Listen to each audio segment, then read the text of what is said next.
Yeah, Ronnie, I'm with you. And obviously, there's already tons of work happening through Harvard, many institutions as well. But the key to me is how do you establish global standards? How do you create that accounting integrity when it comes to ESG? And you know that super well because you've been so close of the GAP system emerging in the older days.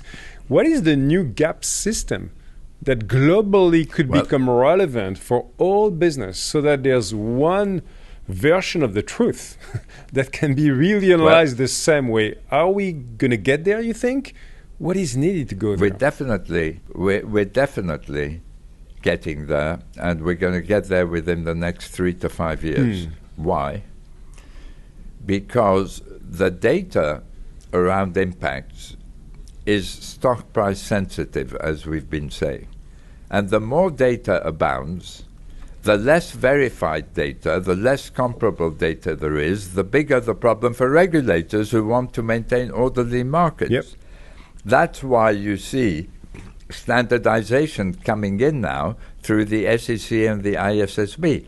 Now, it's coming on quantity metrics, tons of carbon, liters of water, but the effort of the IWAI at Harvard and now the new International Foundation for Valuing Impact will be to standardize the valuation coefficients to go with these metrics. And then you will have generally accepted impact principles. Now, if we have a minute, Jean-Philippe, I just want to say humanity has already been there.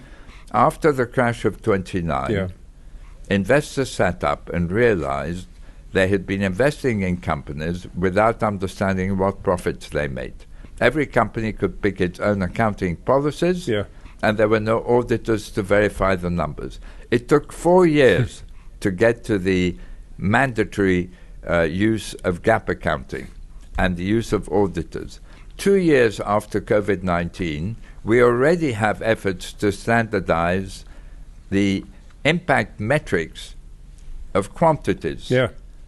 And we are advancing on the valuation front. So what's happening is that we have found a way now to bring impacts into financial analysis and the valuation of companies. And it's going to have to become mandatory because that information needs to be made available to every investor. And that's the role of regulators.